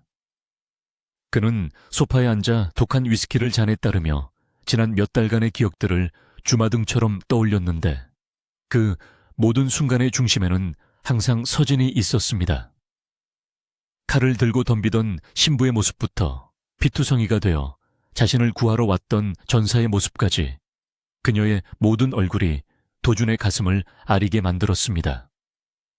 그는 잔을 비우며 이제 그녀가 자신 같은 어둠의 세계에 속한 사람을 잊고 빛나는 세상에서 행복해지기를 빌어주려 했습니다. 그때 초인종 소리도 없이 문이 벌컥 열리며 거친 숨을 몰아쉬는 한서진이 방 안으로 들어섰고 도준은 놀란 눈으로 그녀를 바라보았습니다. 서진은 흐트러진 머리와 상기된 얼굴로 도준에게 성큼성큼 다가와 다짜고짜 그의 멱살을 잡고 왜 말도 없이 도망치려 했냐고 소리쳤습니다. 도준은 그녀의 시선을 피하며 자신은 더 이상 검사도 아니고 당신 곁에 있을 자격도 없는 사람이라며 차갑게 밀어내려 했습니다. 그는 자신의 손에 묻은 피와 죄책감을 씻을 수 없으며 당신의 깨끗한 미래에 오점이 되고 싶지 않다고 고백했습니다.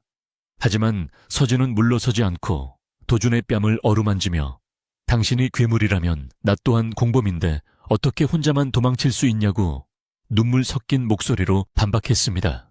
서진은 도준을 침대에 앉히고 그 앞에 무릎을 꿇어 눈높이를 맞추며 우리가 지나온 지옥 같은 시간들이 결코 헛되지 않았음을 상기시켰습니다. 그녀는 당신이 어둠 속에서 진흙탕을 구르지 않았다면 나는 아직도 복수의 감옥에 갇혀 있었을 것이라며 당신은 나의 구원자라고 단호하게 말했습니다. 도준은 서진의 진심 어린 고백에 그동안 억눌러 왔던 감정의 댐이 무너지는 것을 느꼈고 뜨거운 눈물이 볼을 타고 흘러내렸습니다. 그는 떨리는 손으로 서진의 손을 잡으며 정말 나 같은 놈이라도 괜찮겠냐고 물었고 서진은 환하게 웃으며 고개를 끄덕였습니다.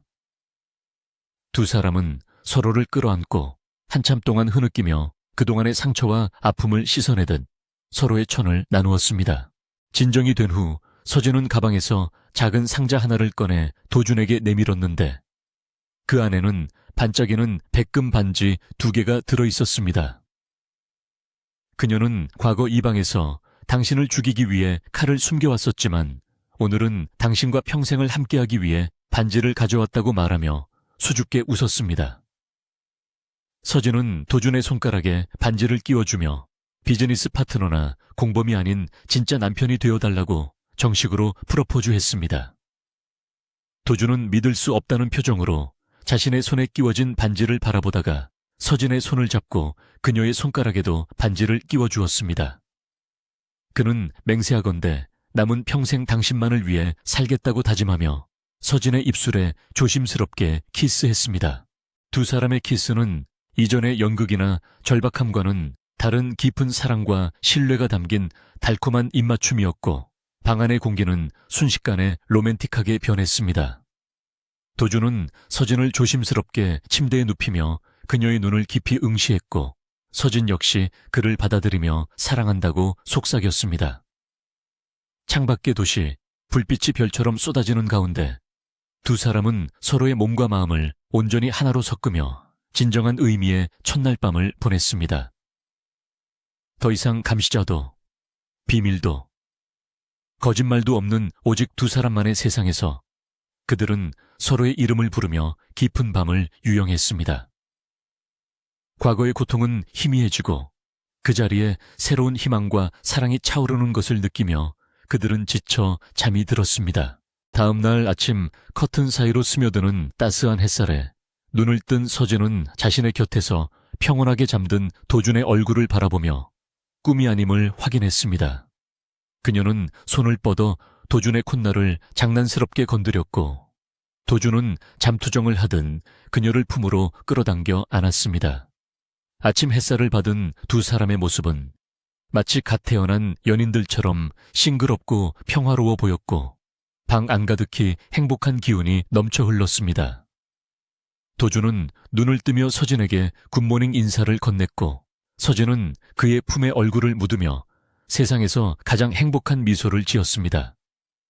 그들은 침대에서 일어나 함께 창가에 서서 아침의 서울을 내려다보았는데 그 풍경은 예전과 똑같았지만 그들이 느끼는 감정은 천지 차이였습니다. 도준은 서진의 어깨를 감싸 안으며 이제 검사도 그만두었으니 백수가 되었다고 농담을 던졌고 서진은 그럼 자신이 먹여 살리겠다며 회장님 포스를 뽐냈습니다. 두 사람은 서로를 마주보며 웃음을 터뜨렸고 그 웃음소리는 그동안 그들을 짓눌러왔던 운명의 무게를 가볍게 날려버렸습니다.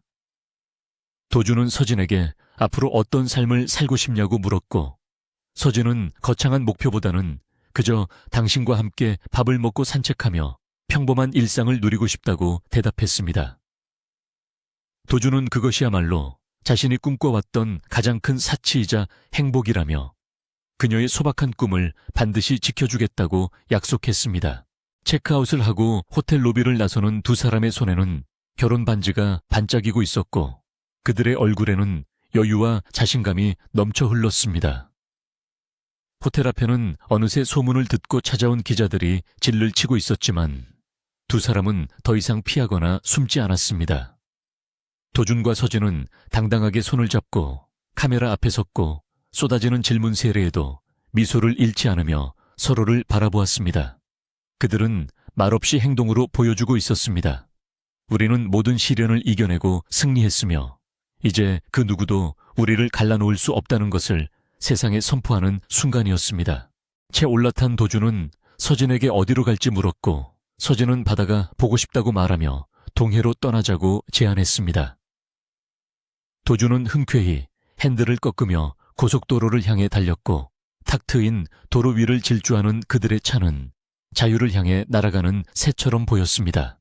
차 안에서 흘러나오는 경쾌한 음악 소리에 맞춰 두 사람은 흥얼거렸고 창문을 열자 시원한 봄바람이 들어와 그들의 앞날을 축복해 주었습니다. 백미러로 보이는 지나간 과거의 풍경들은 점점 멀어지고 앞유리 너머로는 끝없이 펼쳐진 푸른 하늘과 새로운 미래가 그들을 기다리고 있었습니다. 바닷가에 도착한 두 사람은 신발을 벗어들고 맨발로 모래사장을 걸으며 파도 소리에 귀를 기울였습니다. 끝없이 밀려오는 파도는 그들의 지난 상처를 씻어내고 새로운 다짐을 새겨주는 듯했습니다. 도준은 멈춰 서서 서진을 마주보며 진지한 표정으로 입을 열었는데 그것은 과거 신혼 첫날 밤 자신이 했던 말에 대한 새로운 대답이었습니다. 그는 예전에는 배우를 무너뜨리자고 했지만 이제는 당신과 함께 행복을 쌓아가고 싶어 라고 고백했습니다. 서진은 눈시울을 붉히며 도준의 목을 끌어안았고 그 약속 평생 지켜야 해요 라고 화답했습니다. 수평선 너머로 붉게 타오르는 태양을 바라보며 두 사람은 서로의 손을 더욱 꽉 잡았습니다. 이제 그들에게 남은 것은 복수도 증오도 아닌 오직 사랑과 희망뿐이라는 사실을 다시 한번 확인했습니다. 세상은 여전히 불공평하고 또 다른 시련이 닥쳐올지도 모르지만 그들은 두려워하지 않았습니다. 칼 대신 사랑을, 복수 대신 용서를 선택한 그들의 앞날에는 언제나 따스한 햇살이 비출 것이기 때문입니다. 도준과 서진은 서로를 바라보며 환하게 웃었고 그들의 그림자는 모래사장 위에서 하나가 되어 길게 이어졌습니다. 바람이 불어와 두 사람의 머리카락을 흩날렸지만 그들은 굳건히 서서 다가오는 미래를 정면으로 응시했습니다. 파도가 발목을 적셨지만 차갑기보다는 시원하게 느껴졌고 갈매기들의 울음소리는 축가처럼 들려왔습니다. 서준은 도준의 가슴에 머리를 기대며 사랑해요. 강도준. 이라고 속삭였고 도준은 그녀의 이마에 입을 맞추며 나도 사랑해. 한서진, 영원히. 라고 대답했습니다.